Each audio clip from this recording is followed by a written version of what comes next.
Hey guys, Phil here at Woods Tree Farm. Overnight it got cold. Yesterday we had unseasonably warm temperatures. It was like 70 degrees and wind was blowing hard out of the south, and this tent has southern exposure and it was getting beat up pretty good. So I came out here yesterday, secured it as best I can. We still need that tent up because my wife is doing some wreath classes this week, and yeah, it was kind of freaking me out because that's like $800 tent and I didn't want it getting destroyed in the wind, but it held up. I just had to come secure it just a little bit. So I want to give you guys an update on our Christmas season. Things overall went really well. We set some goals early in the year, and of course we took some risks this year. We got way more inventory in this year than we did last year. About double the trees is what we got in. And some of those trees we went all the way up to Maine for. It was over an 800-mile drive for those trees, and it really did end up paying off. All the work and all the risks did end up paying off.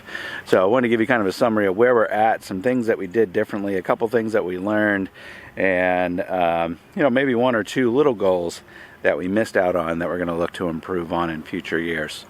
So here's where I'm at, and if you've seen our business Facebook page, maybe you've already seen this post, but we have fewer than 30 trees left, and we are going to open up a couple days during the week, and these are days that we're already out here anyway because my wife is doing some wreath classes that she sold tickets for a couple weeks ago, and everything that she posted sold out pretty much right away, and that's done really great.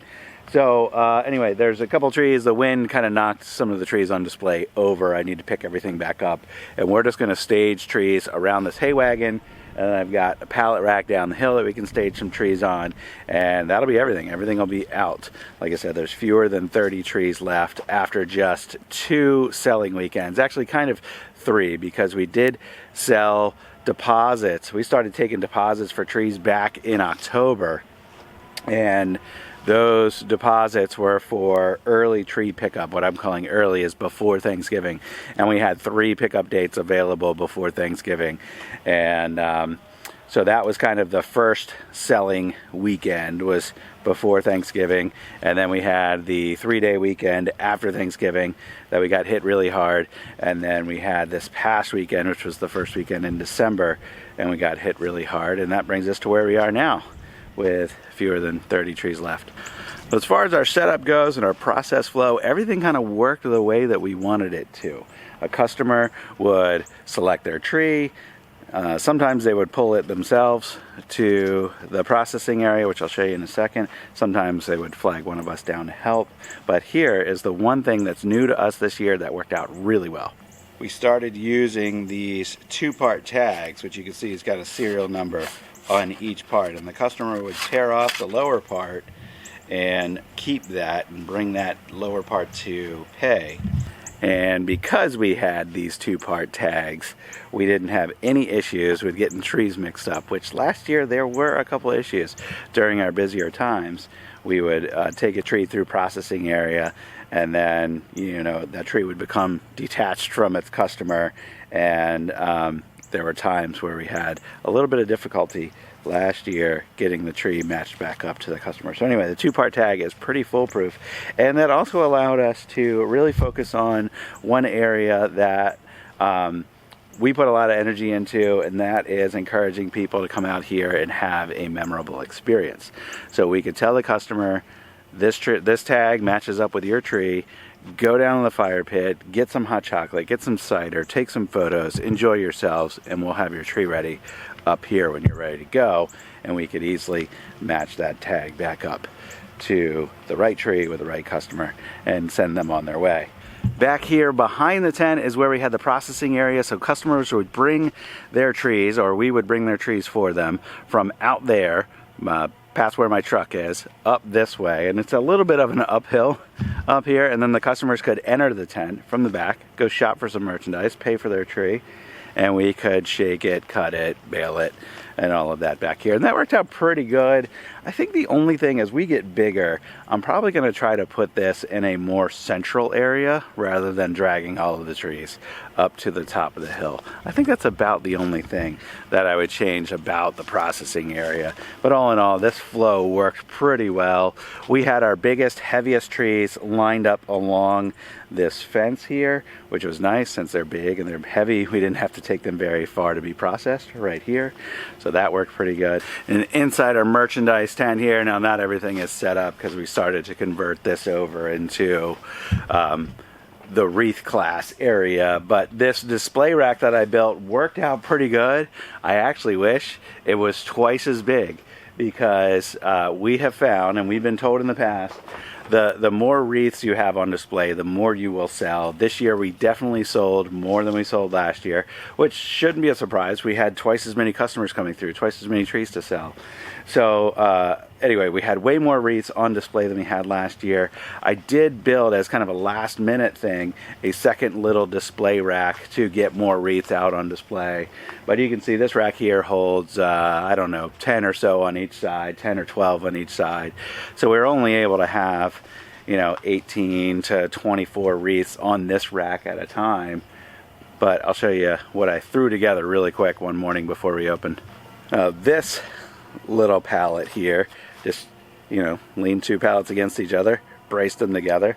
We were able to get another 8 or 10 wreaths on display by using that as well, and we just slid that up inside the tent next to the other wreath rack. So even with that extra emphasis on displaying more wreaths and having more product available, we still didn't quite hit the wreath goal. And the goal that I had, which I've kind of gotten these numbers from other tree farmers, and really this isn't a goal based on our past performance or anything else. It's just something that I wanted to try to do. I was hoping we would have 25% of tree sales would equal the wreath sales. So for example, if we sold 200 trees, then we would sell 50 wreaths. Well, anyway, we've now sold over 350 trees and we only sold like 48 wreaths. So we're way behind on that goal. Now again, that's not really based on anything other than us just setting a goal and wanting to try to achieve it. Knowing that wreaths are high margin, they're a lot of work, but they're a high margin product. We do want to, over time, sell a lot more wreaths, and we'll continue to put more pressure on that and try to come up with new ways of selling more wreaths. For our opening weekend, the weekend after Thanksgiving, which is our biggest weekend, we did not have any other sizes available other than the 12-inch wreath, like these. Actually, no, it's 14. A 12-inch wreath like that. That's a 12-inch ring, and it ends up being about 22 inches finished.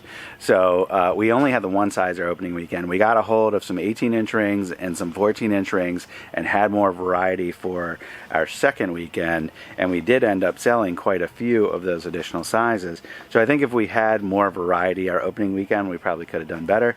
So that's a little lesson learned for next year. More on display, more variety, more sizes. So even though we have, less than 30 trees left, we actually already have exceeded our gross margin targets that we set out at the beginning of the season based on our costs. So, basically what I did was calculate, our trees plus shipping plus netting plus expected credit card processing fees. We knew what that number is going to approximately be, and we wanted to have a gross margin dollar goal from tree sales, and all the other accessories and decorations and all that stuff is kind of separate from this calculation. But anyway, just for back of the napkin math, we kind of said, okay, if all of our costs coming into it are going to be $16,000, here's how much in total sales we want to have, and here's how much gross margin dollars we want to have at the end of the season.